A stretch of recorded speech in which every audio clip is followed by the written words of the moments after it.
Good morning everyone. Basa na muna tayo ng Bible.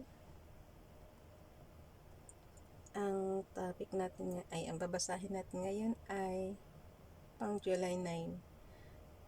Job chapter 38, 39, and 40 and Acts chapter 16 verse 1 to 21. Hinati na naman niya. Kitang-kita yung sugat ko kagabi nauntog. Buti nga dumugo, konti bukol yan. Sa forehead.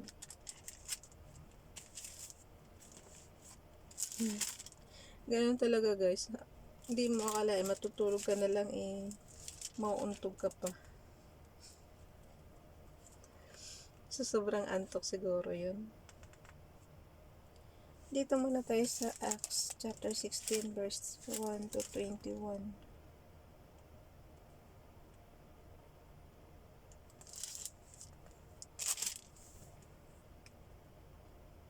Basa.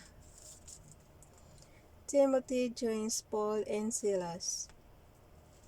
He came to Derbe and then to Lystra, where a disciple named Timothy lived, whose mother was a Jewish and a believer, but whose father was a Greek.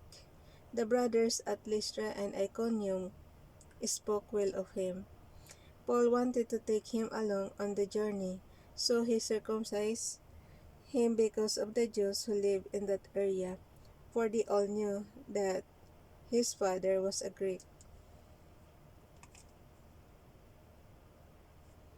As they traveled from town to town, they delivered the decisions reached by the apostles and elders in Jerusalem for the people to obey. So the churches were strengthened in the faith and grew daily in numbers. Paul's vision of the man of Macedonia. Paul and his companions traveled throughout the region of Phrygia and Galatia, having been kept by the Holy Spirit from preaching the word in the province of Asia. When they came to the border of Mysia, they tried to enter Bithynia, but the Spirit of Jesus would not allow them to. So they passed by Mysia and went down to Troas. During the night, Paul had a vision of a man of Macedonia standing and begging him, "Come over to Macedonia and help us." After Paul had seen the vision, we got ready at once to leave for Macedonia, concluding that God had called us to preach the gospel to them. Lydia's conversion in Philippi. Sa verse 11 yan guys. From Troas we put out to sea and sailed straight for Samothrace, and the next day on the Neapolis. From there we traveled to Philippi, a Roman colony and the leading city of that district of Macedonia, and we stayed there several days. Sa verse 13. On the Sabbath, we went outside the city gate to the river, where we expected to find a place of prayer. We sat down and began to speak to the women who had gathered there.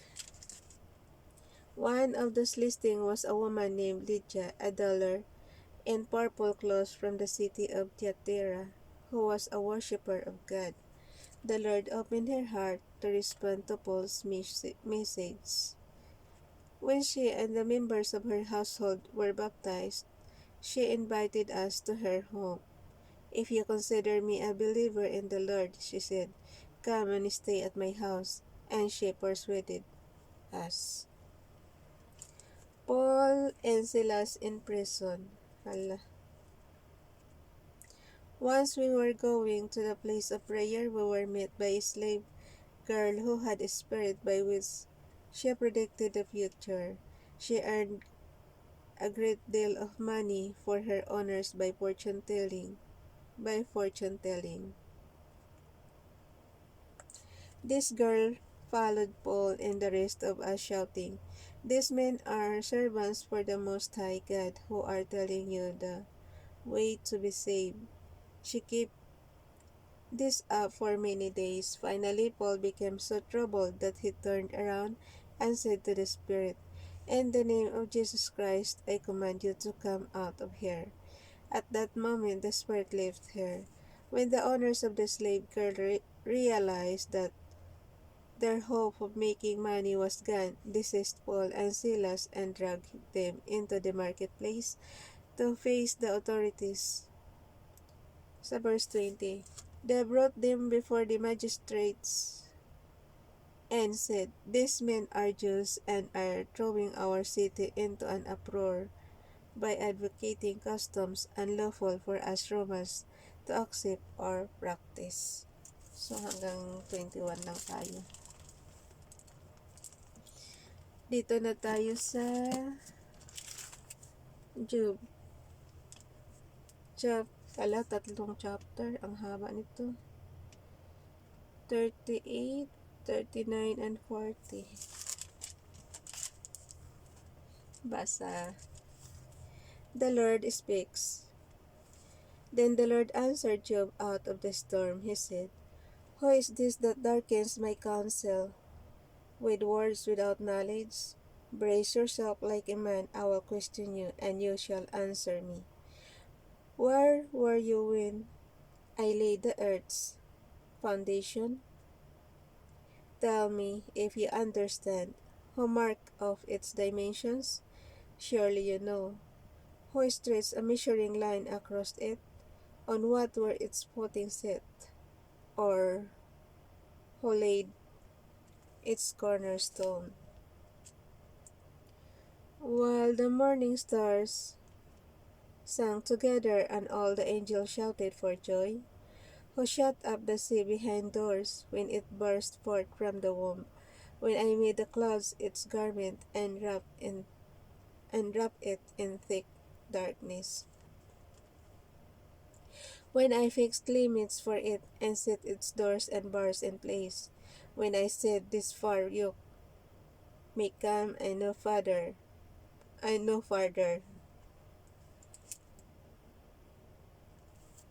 YouTube. Here is where your proud waves halt. Have you ever given orders to the morning or shown the dawn its place, that it might take the earth by the edges and shake the wicked out of it? The earth takes shape like clay under a cell. Its features stand out like those of a garment. The wicked are denied their light, and their upraised arm is broken. Have you journeyed to the springs of the sea, or walked in the recesses of the deep?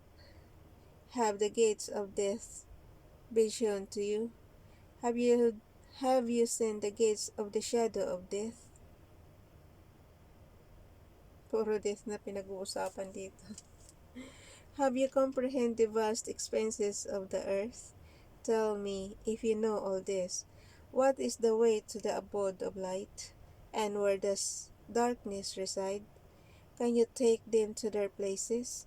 Do you know the paths to their dwellings? Surely you know, for you were already born.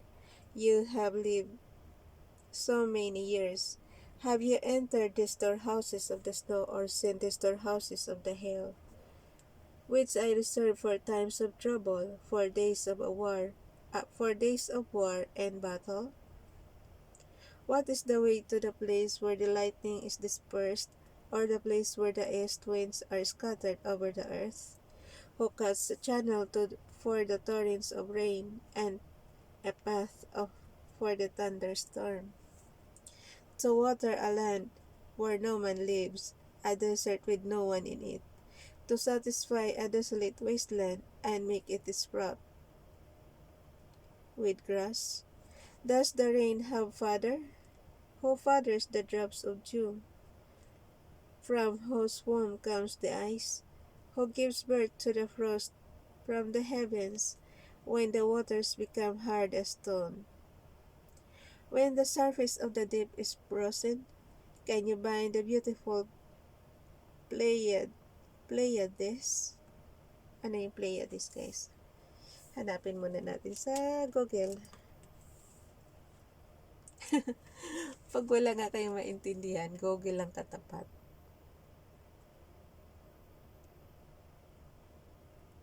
Hanapin natin muna sa Google.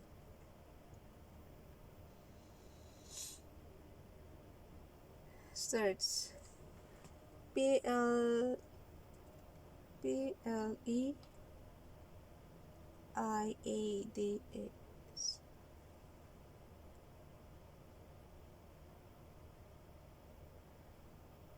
The seven daughters of Atlas turn into a group of stars in Greek mythology.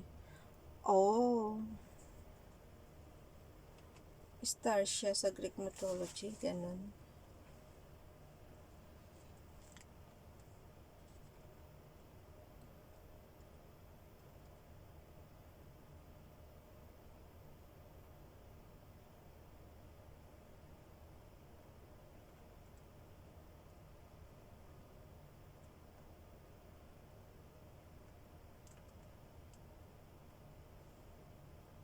Pleiades. Pleiades. Yung pala pag-pronounce noon. Pleiades. May natutunan na tayo. Pleiades. Ayan. Pleiades pala yan.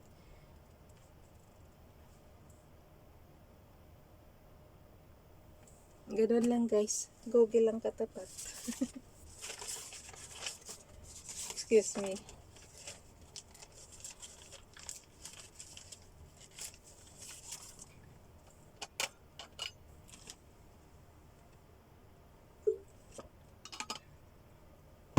So, ang meaning niya is, seven daughters turn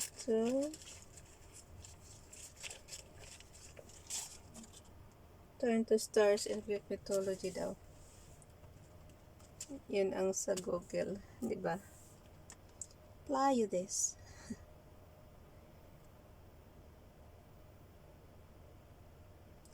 Pleiades.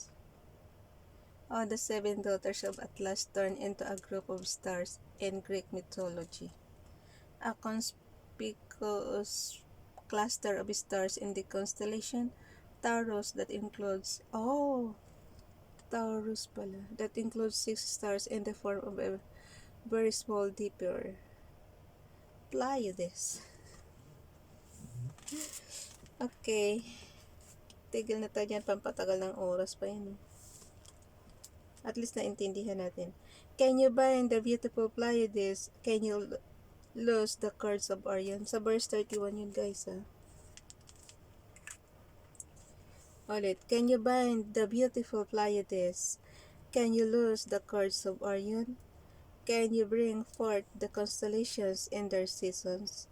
Or lead out the bear with its cubs?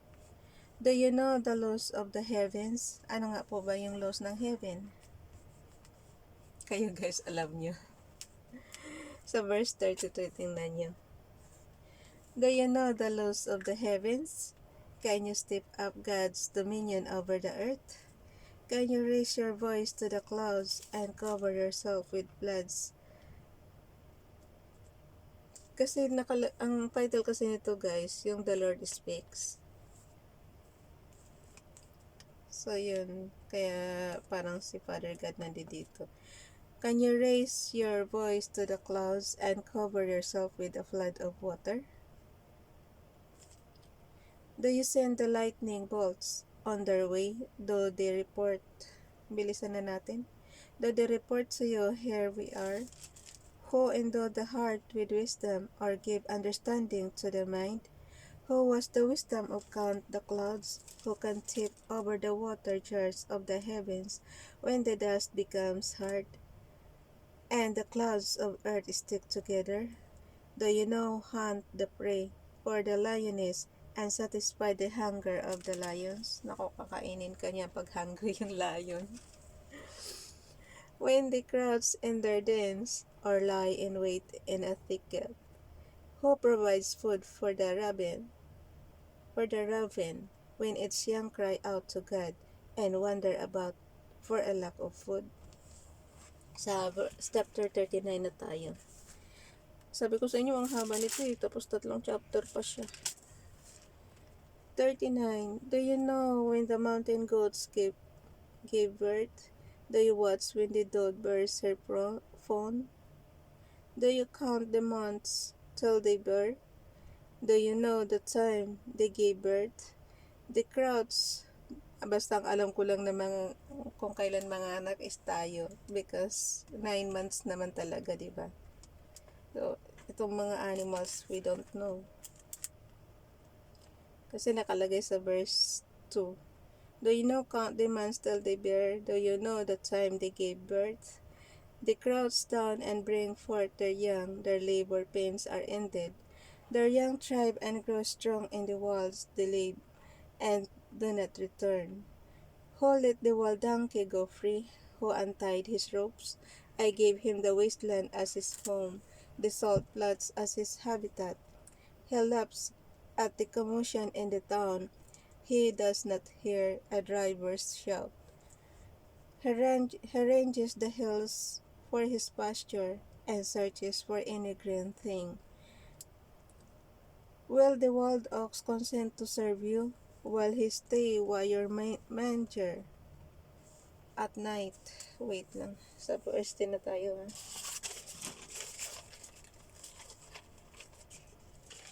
Excuse me.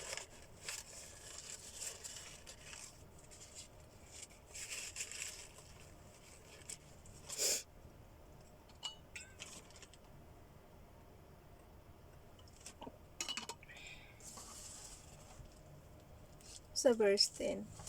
Sorry. Can you hold him to the furrow with a harness? Will he till the valleys behind you? Will you rely on him for his great strength? Will you leave your heavy work to him? Can you trust him to bring in your grain and gather it to your threshing floor? The wings of the ostrich flap joyfully, but they cannot compare with the pinions and feathers of the stork. She lays her eggs on the ground and lets them warm in the sun, and mindful that a foot may crush them, that some wild animal may trample them. She treats her young harshly as if they were no hers. She cares that she cares not that her labor was in vain, for God did not endow him sa verse 17. For God did not endow her with wisdom or give her a share of good sense. Of God's sense. Bilisan na raw at nagreklamo na talaga tiyan ko. Kanina pa. Yet when she spreads her feathers to run, she laughs at horse and rider. Do you give the horse his strength or clothe his neck with a flowing mane? Do you make him leap like a locust, striking terror with his proud snorting? He paws fiercely, rejoicing in his strength, and charges into the prey. He laughs out, he laughs at fear, afraid of nothing. He does not shy away from the sword. The quiver rattles against his side, along with the flashing spear and lance. In Prince, how you pronounce this?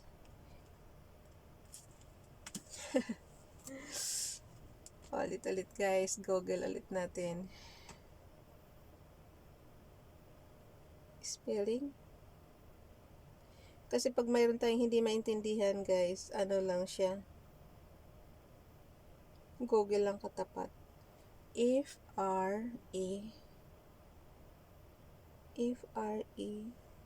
Saan na? Pati mata ko naduduling na rin.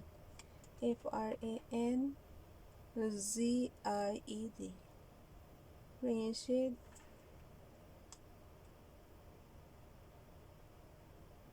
Frenzied. Frenzied. Tapos ang meaning niya, frenzied. Frenzied. Tapos ang meaning niya guys is widely excited or uncontrolled. Oh, adjective siya.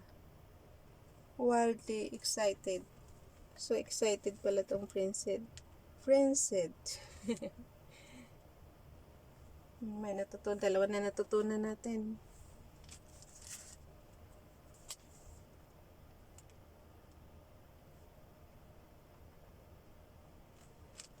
Gawin natin to description. Wildly, ano siya?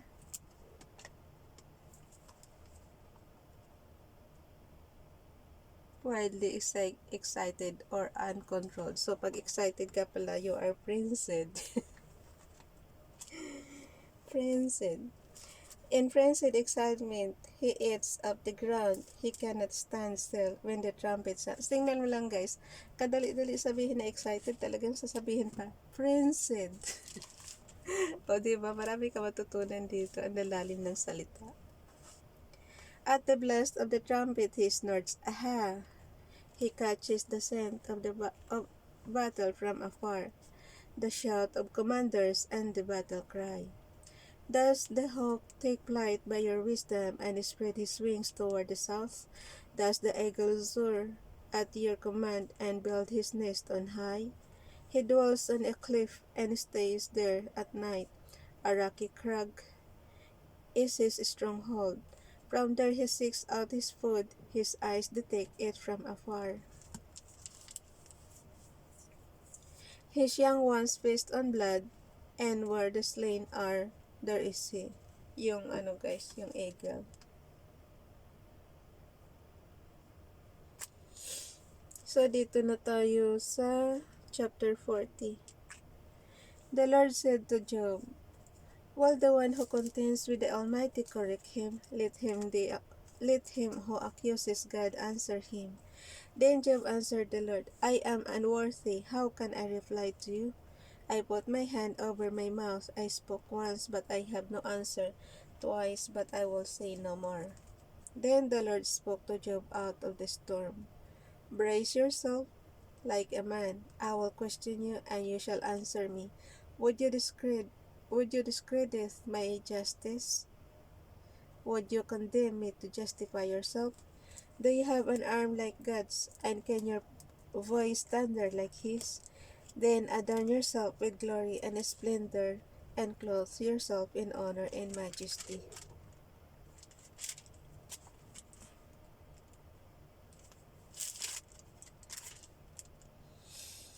So, verse 11 ng chapter 40. Unleash the fury of your wrath. Look at every proud man and bring him low. Look at every proud man and humble him. Crush the wicked where they stand. Bury them all in the dust together. Shoot their faces in the grave. Then I myself will admit to you that your own right hand can save you. Look at the behemoth which I made along with you, and which feeds on grass like an ox. What strength he has in his loins, what power in the muscles of his belly. His tail sways like a cedar, the sinews of his thighs are close knit. His bones are tubes of bronze, his limbs like rods of iron. He ranks first among the works of God, yet his maker can approach him with his sword. Till the hills bring him their produce, and all the wild animals play nearby. Under the lotus plants he lies, hidden among the reeds in the marsh. M-R-M-E-R-S-H. Marsh. Ano, marshmallow?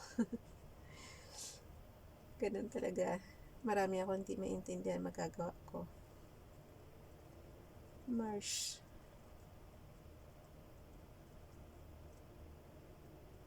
Oh no. Wala.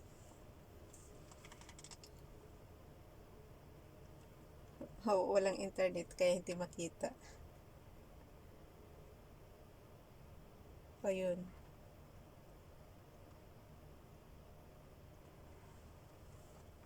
Bagal ng net.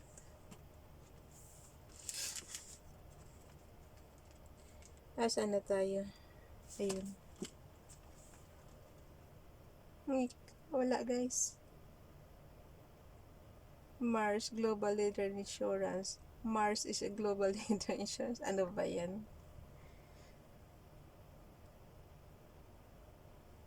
Wala. Wala siya. Mars is a global professional service firm headquartered in New York with a person. Wala talaga.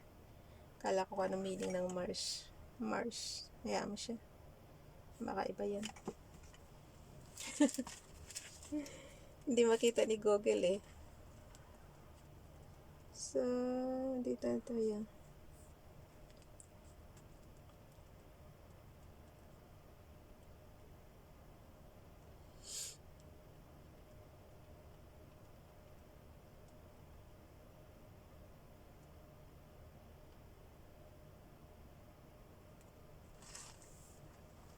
Nawala na rin tayo. Dito tayo sa verse 21.